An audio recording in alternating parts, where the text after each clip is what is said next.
शांति। ओम शांति।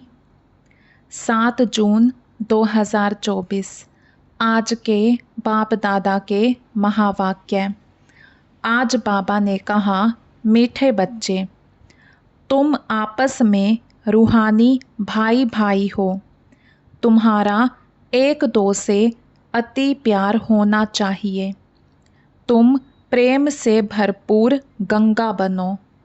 कभी भी लड़ना झगड़ना नहीं। तुम आपस में रूहानी भाई भाई हो। तुम्हारा एक दो से अति प्यार होना चाहिए।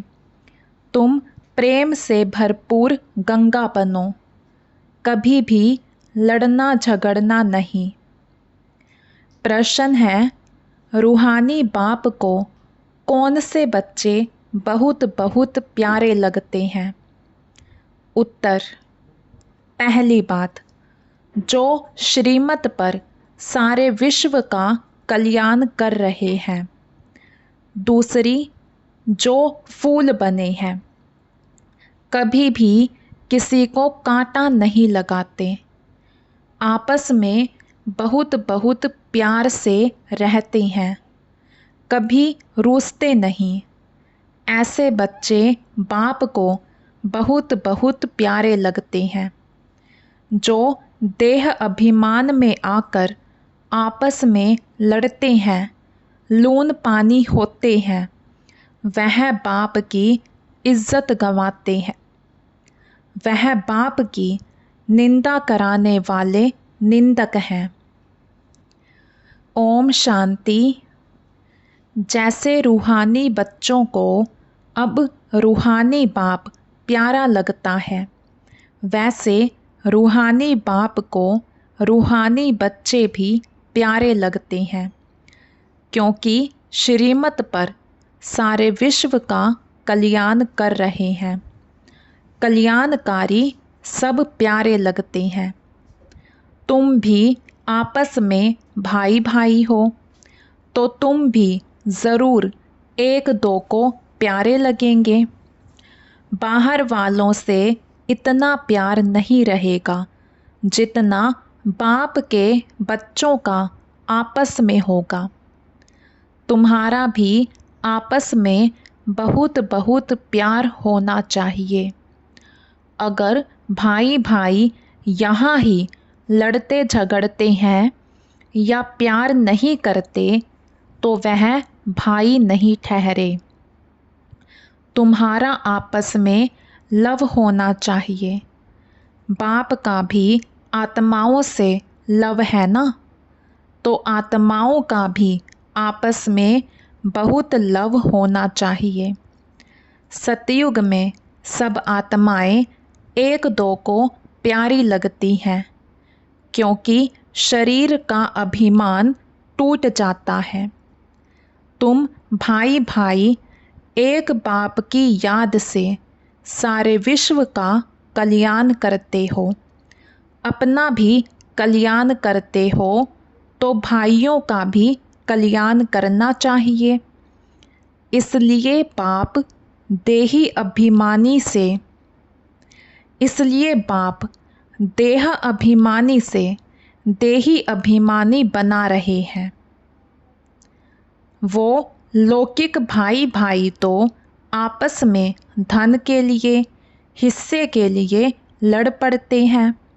यहाँ लड़ने झगड़ने की बात नहीं। हर एक को डायरेक्ट कनेक्शन रखना पड़ता है। यह है बेहद की बात। योग बल से बाप से वर्षा लेना है। लौकिक बाप से स्थूल वर्षा लेते हैं। यह तो है रूहानी बाप से रूहानी बच्चों को रूहानी वर्षा। हर एक को डायरेक्ट बाप से वर्षा लेना है। जितना जितना इंडिविजुअल बाप को याद करेंगे, उतना वर्षा मिलेगा। बाप देखेंगे आपस में लड़ते हैं, तो बाप कहेंगे, तुम निधन के हो क्या? रूहानी भाई भाई को झगड़ना नहीं चाहिए। अगर भाई भाई होकर आपस में लड़ते झगड़ते हैं, प्यार नहीं तो जैसे रावण के बन जाते हैं, वह सब आसुरी संतान ठहरे। फिर दैवी संतान और आसुरी संतान में जैसे कि फर्क नहीं रहता, क्योंकि देह अभिमानी बनकर ही लड़ते हैं। आत्मा आत्मा से लड़ती नहीं है। इसलिए बाप कहते हैं, मीठे मीठे बच्चे, आपस में लून पानी नहीं होना। होते हैं तब समझाया जाता है। फिर बाप कहेंगे, यह तो देह अभिमानी बच्चे हैं, रावण के बच्चे हैं, हमारे तो नहीं हैं, क्योंकि आपस में लून पानी होकर रहते हैं। तुम 21 जन्म क्षीरखंड होकर रहते हो। इस समय देही अभिमानी बन रहना है। अगर आपस में नहीं बनती है तो उस समय के लिए रावण संप्रदाय समझना चाहिए। आपस में लून पानी होने से बाप की इज्जत गवाएंगे। भल ईश्वरीय संतान कहते हैं, परंतु आसुरी गुण है तो जैसे देह अभिमानी है। देही अभिमानी में ईश्वरीय गुण होते हैं। यहाँ तुम ईश्वरीय गुण धारण करेंगे तभी बाप साथ में ले जाएंगे। फिर वही संस्कार साथ में जाएंगे। बाप को मालूम पड़ता है कि बच्चे देह अभिमान में आकर लून पानी हो रहते हैं। वह ईश्वरीय बच्चे कहला ना सके। कितना अपने को घाटा डालते हैं, माया के वश हो जाते हैं। आपस में लून पानी मतभेद हो जाते हैं।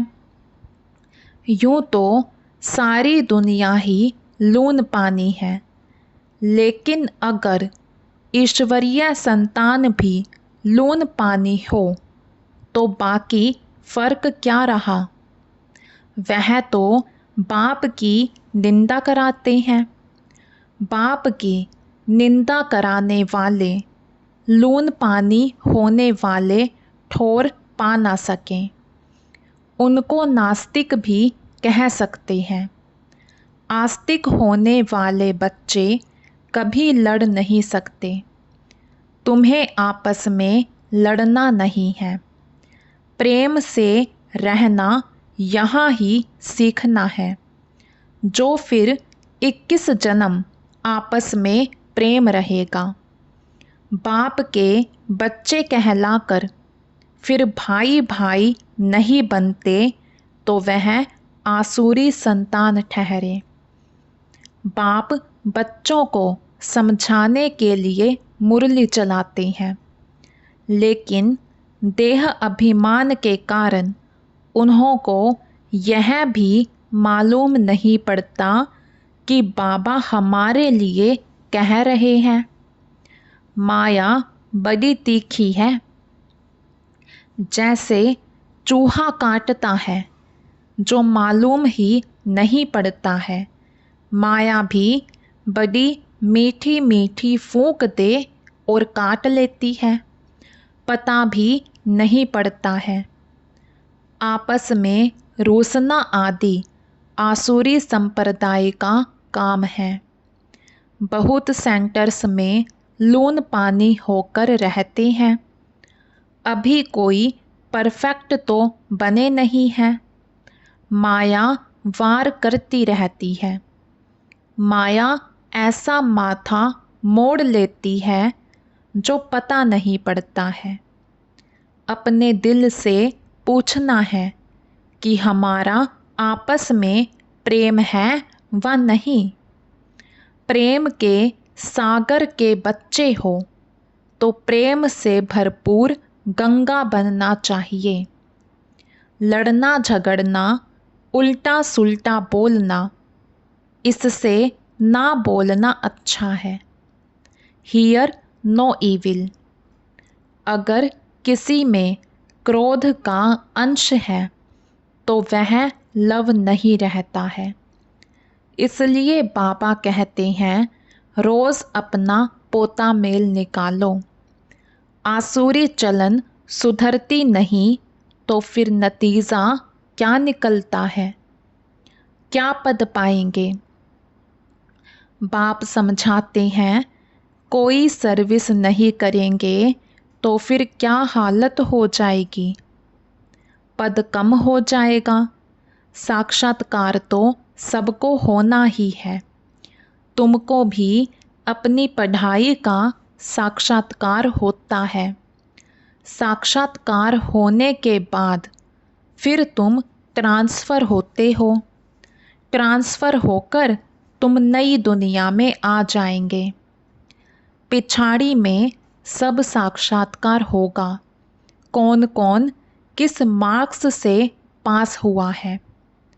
फिर रोएंगे, पीटेंगे, सजाएं भी खाएंगे, पछताएंगे, बाबा का कहना नहीं माना।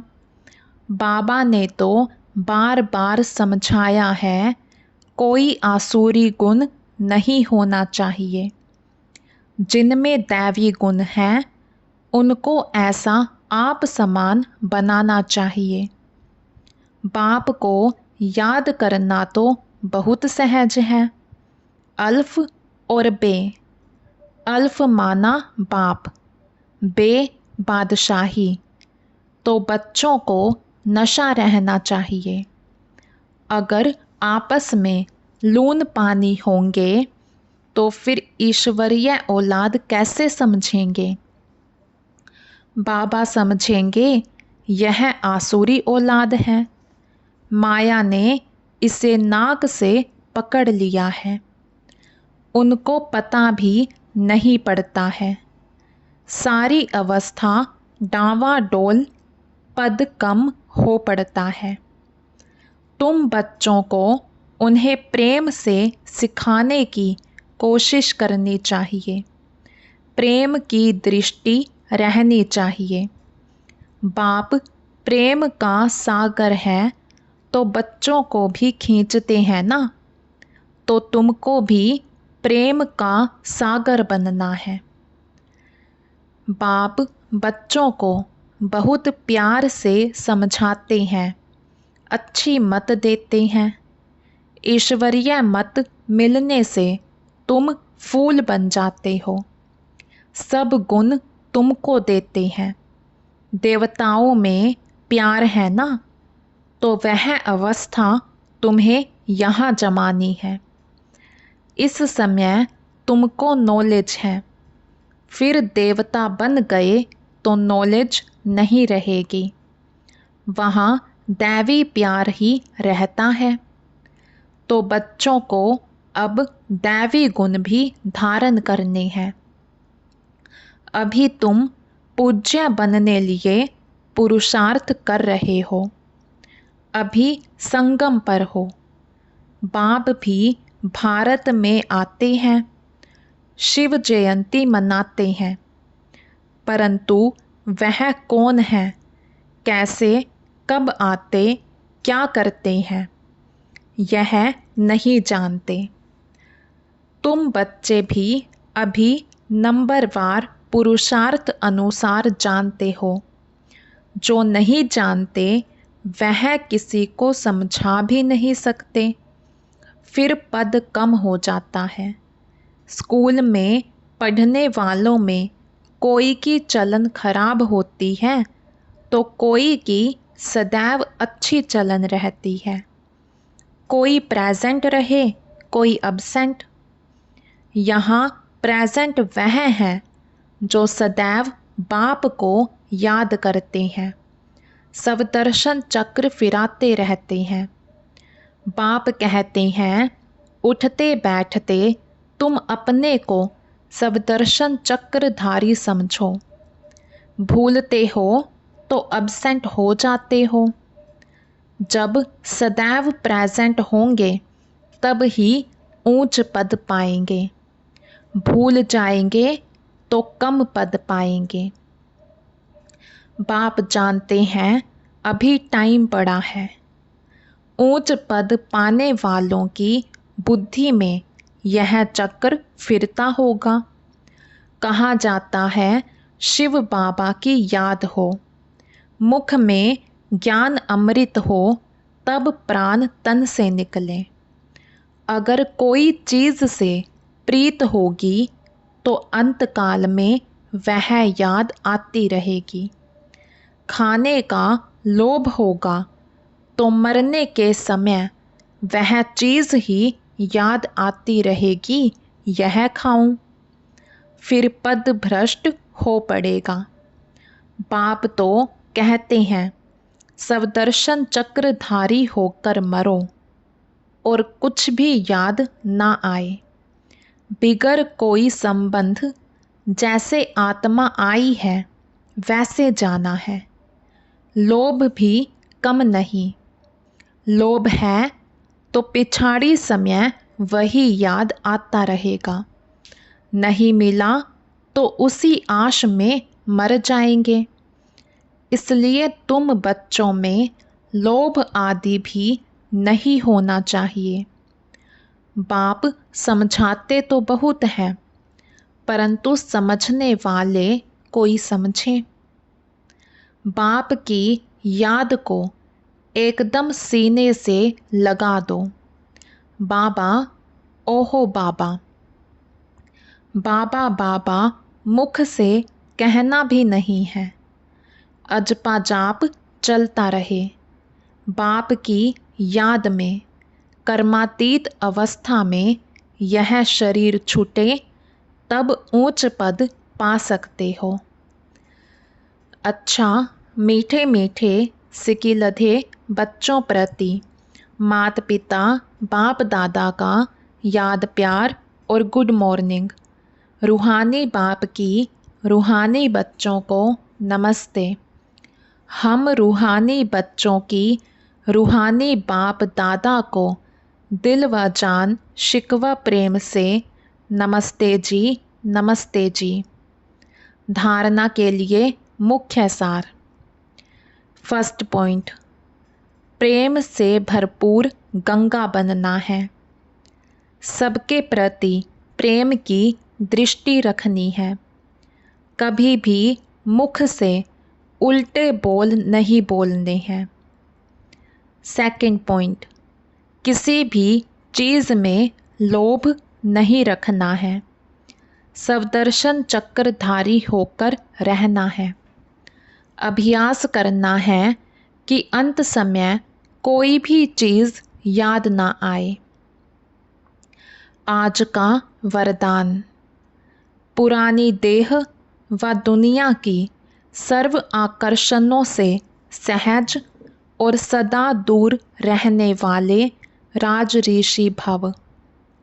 पुरानी देह व दुनिया की सर्व आकर्षणों से सहज और सदा दूर रहने वाले राज ऋषि भव। राज ऋषि अर्थात एक तरफ सर्व प्राप्ति के अधिकार का नशा और दूसरे तरफ बेहद के वैराग्य का अलौकिक नशा। वर्तमान समय इन दोनों अभ्यास को बढ़ाते चलो।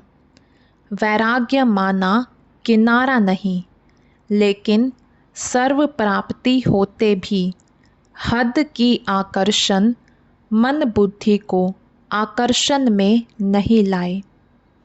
संकल्प मात्र भी अधीनता ना हो, इसको कहते हैं राज ऋषि अर्थात बेहद के वैरागी। यह पुरानी देह व देह की पुरानी दुनिया, व्यक्त भाव, वैभवों का भाव, इन सब आकर्षणों से सदा और सहज दूर रहने वाले। आज का स्लोगन। साइंस के साधनों को यूज़ करो, लेकिन अपने जीवन का आधार नहीं बनाओ। साइंस के साधनों को यूज़ करो, लेकिन अपने जीवन का आधार नहीं बनाओ। मातेश्वरी जी के मधुर महावाक्य। देखो, मनुष्य कहते हैं कौरवों और पांडवों की आपस में कुरुक्षेत्र में लड़ाई लगी है, और फिर दिखलाते हैं पांडवों का साथी डायरेक्शन देने वाला श्री कृष्ण था।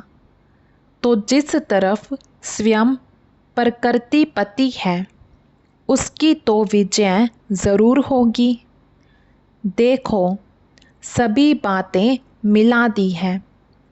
अभी पहले तो इस बात को समझो कि प्रकृतिपति तो परम आत्मा है। श्री कृष्ण तो सतयुग का पहला देवता है। पांडवों का सारथी तो परमात्मा था। अब परमात्मा हम बच्चों को कभी हिंसा नहीं सिखला सकता। ना पांडवों ने हिंसक लड़ाई कर स्वराज्य लिया। यह दुनिया कर्म क्षेत्र है, जिसमें मनुष्य जैसा जैसा कर्म कर बीज बोता है, वैसा अच्छा व बुरा फल भोगता है। जिस कर्म क्षेत्र पर पांडव अर्थात भारत माता शक्ति अवतार भी मौजूद है, परमात्मा भारत खंड में ही आते हैं। इसलिए भारत खंड को अविनाशी कहा जाता है। परमात्मा का अवतरण खास भारत खंड में हुआ, क्योंकि अधर्म की वृद्धि भी भारत खंड से हुई है। वहाँ ही परमात्मा ने योग बल द्वारा कौरव राज्य खत्म कर पांडवों का राज्य स्थापन किया। तो परमात्मा ने एक आदि सनातन धर्म स्थापन किया, परंतु भारतवासी अपने महान पवित्र धर्म और श्रेष्ठ कर्म को भूल अपने को हिंदू कहलाते हैं। बेचारे अपने धर्म को ना जान औरों के धर्म में जुट गए हैं। तो यह बेहद का ज्ञान बेहद का मालिक खुद ही बताता है। यह तो अपने स्वधर्म को भूल हद में फंस गए हैं, जिसको कहा जाता है अति धर्म गलानी, क्योंकि यह सब प्रकृति के धर्म हैं। परंतु पहले चाहिए स्वधर्म। तो हर एक का स्वधर्म है कि मैं आत्मा शांत स्वरूप हूँ। फिर अपनी प्रकृति का धर्म है देवता धर्म। यह 33 करोड़ भारतवासी देवताएं हैं। तभी तो परमात्मा कहता है अनेक देह के धर्मों का त्याग करो, सर्व धर्मानि परित्यज। इस हद के धर्मों में इतना आंदोलन हो गया है, तो अब इन हद के धर्मों से निकल बेहद में जाना है। उस बेहद के बाप सर्वशक्तिवान परमात्मा के साथ योग लगाना है। तो सर्वशक्तिवान प्रकृतिपति परमात्मा है, ना कि श्री कृष्ण। तो कल्प पहले भी जिस तरफ साक्षात प्रकृतिपति परमात्मा थे, उनकी विजय गाई हुई है। अच्छा, ओम शांति।